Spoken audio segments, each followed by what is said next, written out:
One Piece chapter 969 is probably one of the most frustrating chapters of all time. And it's frustrating because of how everything played out. But there's so much to get to. But I want to start with chapter 819. This is an older chapter, but going back and looking at it, it specifically says, right? And this is the moment where Momonosuke is asking Luffy for his help to defeat Kaido. It shows that Kinemon saying that they're surrounded. So Kinemon and Kanjuro saying they're surrounded. They're about to be burned. He's screaming for his mother. And Kaido is saying, "Your father is a fool of a lord." Those words resonate a bit differently after chapter 969. So what made this chapter so frustrating? I'm not going to chronicle everything that happened, because you guys read the chapter as well, I'm assuming. And I don't just want to recap it, so I'm just going to give my thoughts on certain moments. The first moment is Oden about to cut Orochi down, and he's stopped by a barrier. First thing, it's really cool that the two fruits, the barrier fruit and the clone fruit, that is really used to break Oden down or to break Wano down for Orochi. Those are two fruits that's been helping Luffy throughout his journey. So I like how that came full circle. Oda does that pretty well though, where he incorporates things that we've seen before.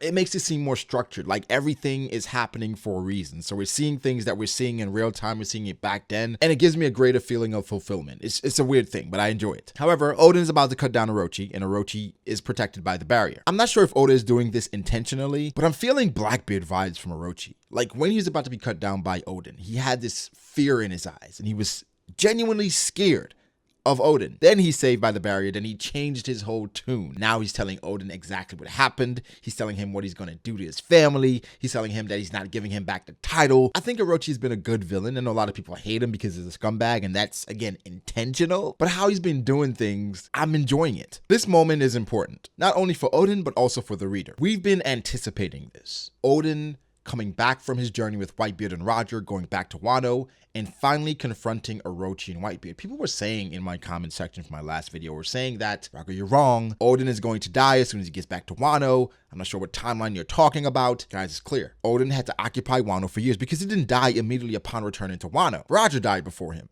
So we knew that he wasn't dying. How could Oda occupy this space?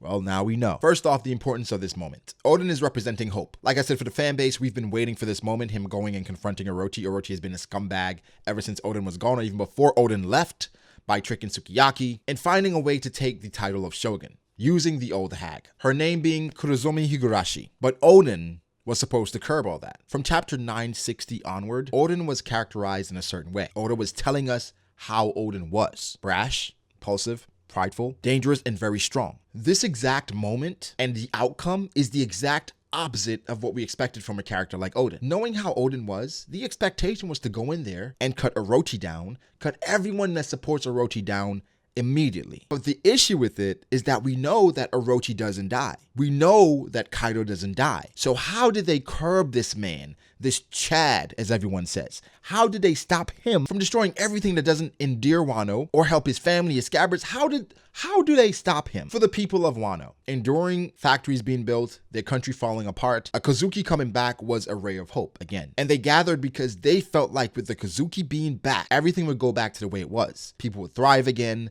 The country would be in a much better place rather than under the Kurozumi's rule, Orochi's rule. So they gathered there preparing for a wondrous moment.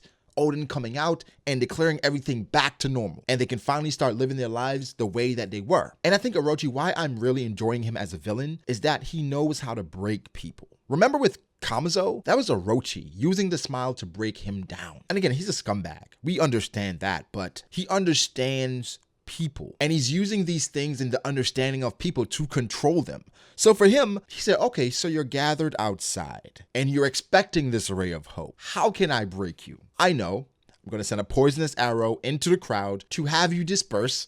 First off, because the people that got shot, they died. So I'm going to do that. Then I'm going to embarrass the one person that you guys think can change anything. So imagine being a citizen and seeing the ray of hope dance like a clown, like a fool. That's the person you were depending on. Can you imagine if Orochi like planted people in the crowds and they're like, wait, that's who you were depending on? That's your savior? That's your hero?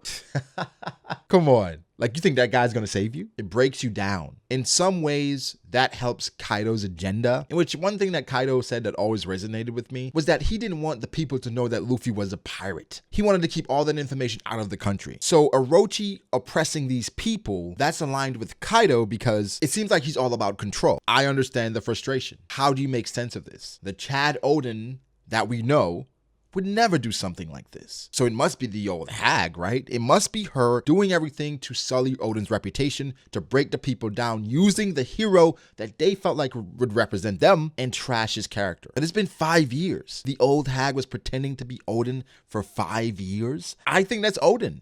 He went and he lived his life. The only people that were talking to him were his family and his scabbards and his friends, his close friends, some allies that he still had. I see Yasu was there, which was cool, but I'm like, but did Ushimaru die already? I don't think they took up their swords yet because Oden, again, he's still alive and they wouldn't take up their swords until the moment that they had to. Again, the timeline, it's all over the place. Why this moment is frustrating and why I think we should wait before we jump to conclusions is because there's still a lot of things we don't know. We have to see exactly what happened between Oden and Orochi. What did Orochi tell Oden to make him do this? Secondly, what happened between Oden and Kaido? How are things sullied there? Because I think what's going to happen is that Oden is going to go and he will have the upper hand on everyone on Kaido's side, even Kaido. Then something is going to be done to sabotage that. The implication is that Oden was doing well versus Kaido and that Orochi did something. Something was done to manipulate this fight. But I really enjoyed this chapter because, again, Oden is destroying our beliefs. Whatever it was you believed about Oden,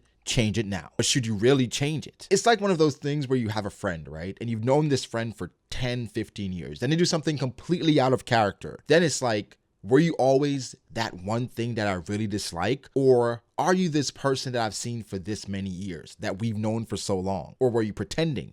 Was that not really you? We don't think Oden's a pretender, but why would you do an about face and change character that rapidly, that drastically? You have to give the person the benefit of the doubt because of what you already know about them. So with Oden, building him up to break him down is intentional. And the chapter is meant to frustrate you. You're meant to be conflicted. You're meant to think about Oden and question everything you know. It's almost like when Ace died. Yes, it was sad, it was tragic, but people were conflicted because they're saying, well, Ace, if you just didn't turn back. And another side was saying, well, that's his character. And Oda made sure he gave you the ASL flashback right after the death so that you can understand him more. Context. But I can't overlook the One Piece fandom and how they are. Whereas even with the explanation about Ace and character, they didn't care. Like, Ace is still trash. So I think with some people with Oden, even if they get a valid explanation as to why he did what he did, they're still going to find reasons as to question or to doubt not only Oden, but Oda's writing. Because I'm already seeing it, saying that no matter what, there's nothing that can justify what Oden did, dancing like a clown for 5 years. I'm not going to jump to that conclusion. Granted, I don't like the fact that he did that, but not as a writing mechanism, but more so as a character thing,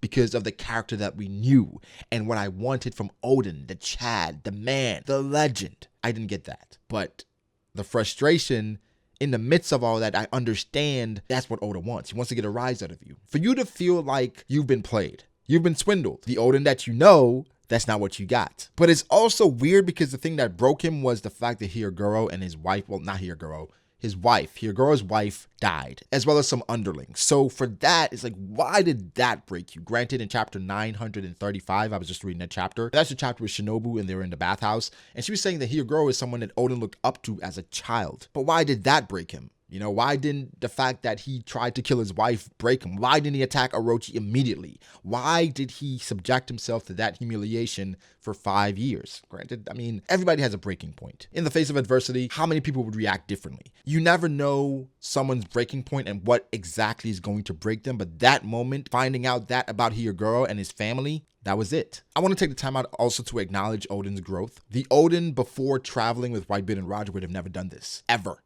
No matter what happened, because the Chad, that person, it doesn't matter. Impulse. But having knowledge and knowing things, understanding your value and what Wano is worth is important.